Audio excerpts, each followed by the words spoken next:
السلام علیکم مائی YouTube family, امید کرتی ہوں آپ سب خیریت سے ہوں گے۔ آج میں لے کر آئی ہوں ماسٹر مائنڈ اسٹوری کا پارٹ 3 اور امید کرتی ہوں آپ لوگوں کو پسند آئے گی۔ پسند آئے تو کامنٹ میں ضرور بتائیے گا۔ چینل پر نیو ہے تو چینل کو سبسکرائب کر دیں۔ انم کے منہ سے ایک زوردار چیخ نکلی۔ شعیب کی ایک کرا سنائی دی۔ اس کے سینے سے خون رس رہا تھا۔ وہ اوندھے منہ نیچے گر چکا تھا۔ شعیب اور شرجیل کے درمیان جھینا جھپٹی میں شعیب کے ہاتھ سے گولی چل گئی جو سیدھے اس کے دل سے ٹکراتی ہوئی کمر کے راستے سے باہر نکل گئی۔ وقار نے یہ منظر دیکھا تو جلدی سے شعیب کے قریب پہنچ کر اس کو اٹھایا۔ سانسیں ابھی چل رہی تھیں لیکن سانسوں کی دھیمی دھیمی رفتار آنے والے وقت کا بخوبی اعلان کر رہی تھی۔ انم اور شرجیل کو تو جیسے سانپ سونگھ گیا تھا۔ وقار نے فوراً اپنے تھانے میں فون کیا اور واقعے کی اطلاع کر کے ایمبولینس منگوا لی۔ پھر ایک نظر ان دونوں کو دیکھ کر غصے سے بولا، اگر میرے دوست کو کچھ ہو گیا تو میں تم دونوں کو نہیں چھوڑوں گا۔ دعا کرو شعیب کی جان بچ جائے۔ گولی چلنے کی آواز سن کر ملازمہ اور چوکیدار بھی آ گئے۔ شعیب کی نبض بدستور دھیمی پڑ رہی تھی۔ وقار بار بار کال کر کے ایمبولینس کی لوکیشن کا پتہ کر رہا تھا۔ انم ایک کونے میں بیٹھی بدستور رو رہی تھی اور شرجیل کو اپنی جان کے لالے پڑے ہوئے تھے۔ وہ جانتا تھا کہ اگر شعیب مر گیا تو اسے پھانسی یا عمر قید ہو سکتی ہے۔ وقار نے سبھی کو شعیب کے قریب آنے سے منع کر دیا تھا۔ 10 منٹ بعد ایمبولینس آ گئی۔ جیسے ہی ایمبولینس کا عملہ کمرے میں داخل ہوا، ایک اہلکار نے شعیب کا معائنہ کیا اور سر اٹھا کر مایوسی کے انداز میں بولا، انسپکٹر صاحب، ان کی تو موت ہو چکی ہے۔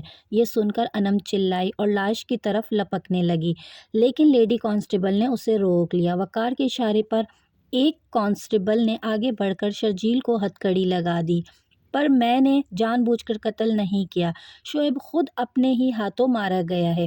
یہ سب باتیں اب عدالت میں کرنا، لے جاؤ اسے، وقار کانسٹیبل سے کہا۔ اور ایک لیڈی کانسٹیبل کو ہدایت دی کہ وہ انم کو دوسرے کمرے میں لے جائے تاکہ پولیس اور فورنزک ٹیم اپنا کام کر سکے۔ انم روتے ہوئے کمرے سے باہر چلی گئی اور پولیس اپنی کارروائی کرنے لگی۔ شعیب کی لاش کی پوسٹ مارٹم کے لیے بھیج دیا گیا۔ شرجیل کو حوالات میں بند کر کے اس کے خلاف FIR درج کر دی گئی اور کیس عدالت میں پیش کر دیا گیا۔ شرجیل کا اصرار تھا کہ یہ صرف ایک حادثہ تھا، شعیب کی موت خود اپنے ہاتھوں ہوئی ہے۔ وقار بھی یہ بات جانتا تھا کیونکہ وہ واقعہ کا چشمدید گواہ تھا۔ وکیل صفائی کے طور پر ایڈوکیٹ ریحان چودھری کو بلایا گیا۔ سارے کیس کی نوعیت جاننے کے بعد ریحان نے شرجیل کو تسلی دیتے ہوئے کہا کہ میں پہلی ہی پیشی میں شعیب کی موت کو ایک حادثہ ثابت کر دوں گا اور تم بے گناہ قرار دیے جاؤ گے۔ اور پھر توقع کے عین مطابق فیصلہ سنایا گیا۔ ایڈوکیٹ ریحان نے فورنزک رپورٹ پیش کی۔ آلہ قتل یعنی پستول شعیب کی ملکیت تھا۔ پستول پر صرف شعیب کی انگلیوں کے نشانات پائے گئے اور شعیب کے دائیں ہاتھ پر گن پاؤڈر کی موجودگی سے یہ بات ثابت ہو گئی کہ شعیب کی موت اس کے اپنے ہاتھوں سے ہوئی۔ شرجیل نے اپنی جان بچانے کے لیے شعیب سے پستول چھیننا چاہی اور اسی چھینا جھپٹی میں شعیب کے اپنے ہاتھوں گولی چل گئی جو اس کے عین دل پر لگی۔ پولیس انسپکٹر وقار، انم اور ملازمہ کی گواہی نے فورنزک رپورٹ کی تصدیق بھی کر دی۔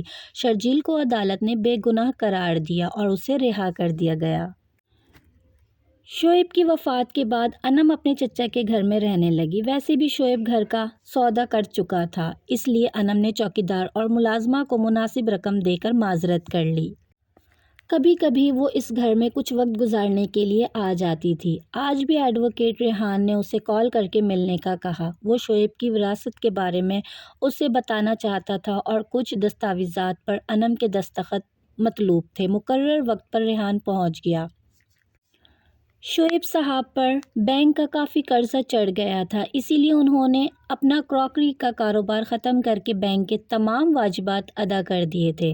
آفس کی بلڈنگ اور فیکٹری دونوں ہی کرائے پر تھے، اس لیے وہاں سے تو کوئی بھی رقم حاصل نہیں ہوگی۔ اپنی آبائی زمین بھی وہ 10 کروڑ روپے میں فروخت کر چکے تھے اور اس گھر کا سودا بھی 5 کروڑ میں طے پایا تھا۔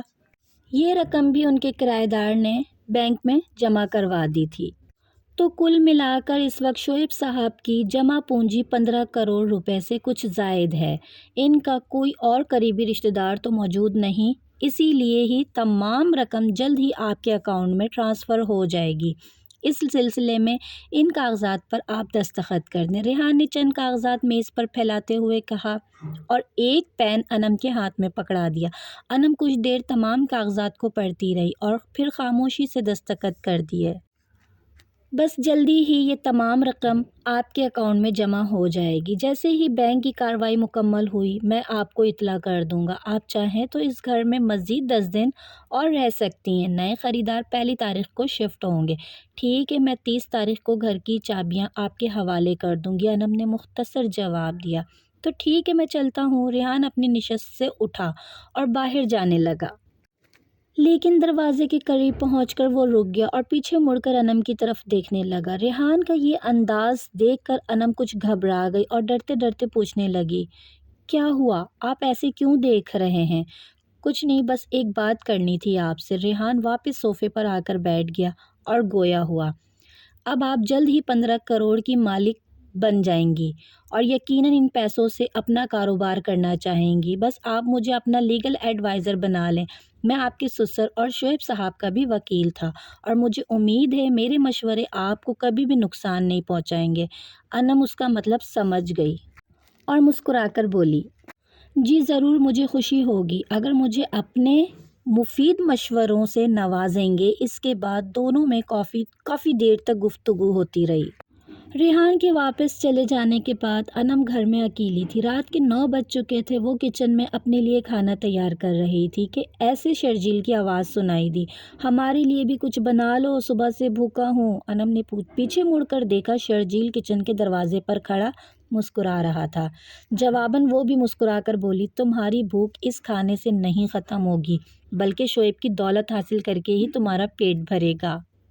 ویسے بھی مجھے یقین نہیں تھا کہ تم میرا ساتھ دو گی، مجھے لگا تھا کہ تم دھوکہ دے دو گی۔ شرجیل، میں تم سے محبت کرتی ہوں، تمہیں کیسے دھوکہ دے سکتی ہوں؟ بس مجھے اس بات کا ڈر تھا کہ کہیں گولی تمہیں سچ میں ہی نہ لگ جائے۔ لگ بھی جاتی تو کچھ نہیں ہوتا، میں نے بلٹ پروف جیکٹ پہنی ہوئی تھی اور پھر کروڑوں کمانے کے لیے اتنا خطرہ تو لینا ہی پڑتا ہے۔ شرجیل نے انم کے کندھے پر ہلکا سا ہاتھ مار کر کہا اور دونوں کہہ لگانے لگے۔ ایک دم سے انہیں ایک آہٹ سنائی دی۔ لگتا ہے یہاں کوئی تیسرا بھی ہے، شرجیل نے ارد گرد دیکھتے ہوئے کہا۔ کچھ فاصلے پر اسے وقار ہاتھ میں پستول لیے کھڑا نظر آیا اور پستول کا رخ شرجیل کی طرف تھا۔ ٹھیک کہا تم نے، میری نظر تم دونوں پر کافی دیر سے تھی۔ مجھے پتا تھا کہ تم دونوں نے منصوبہ بنا کر شعیب کا قتل کیا اور حالات ایسے بنا دیے کہ وہ قتل نہیں بلکہ ایک حادثہ لگے، اور اسی بنا پر عدالت نے بھی تمہیں بری کر دیا۔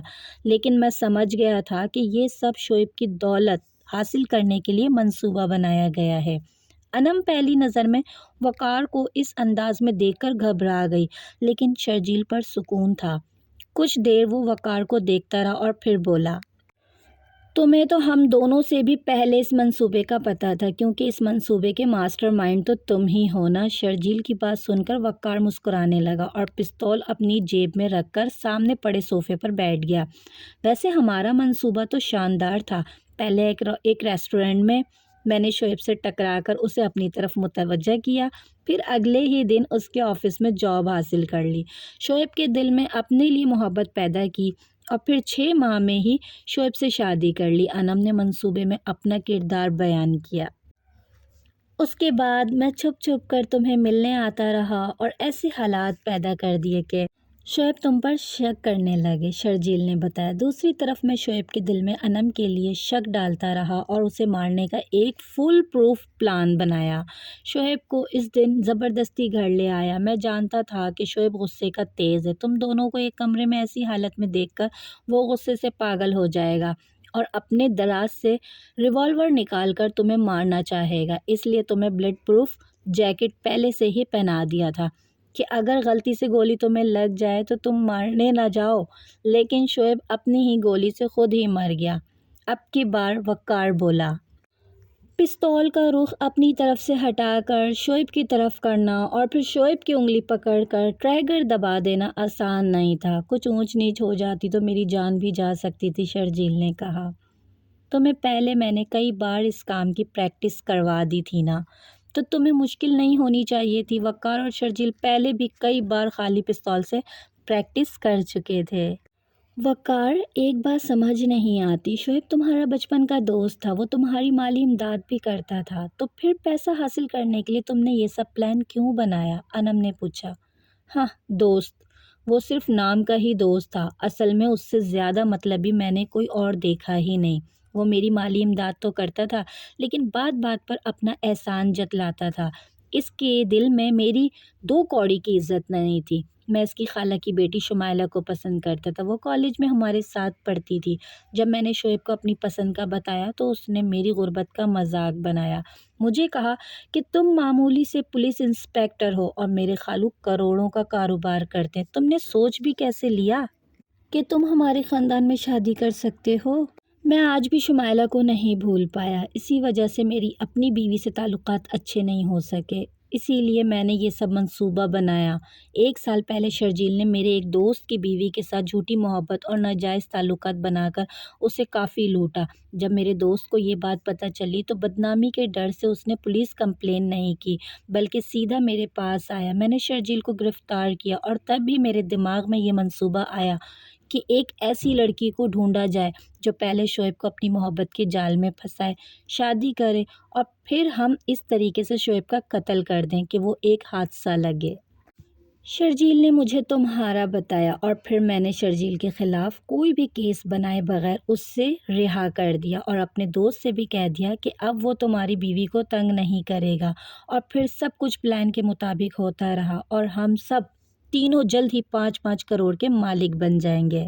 وقار نے ساری تفصیل دہرا دی۔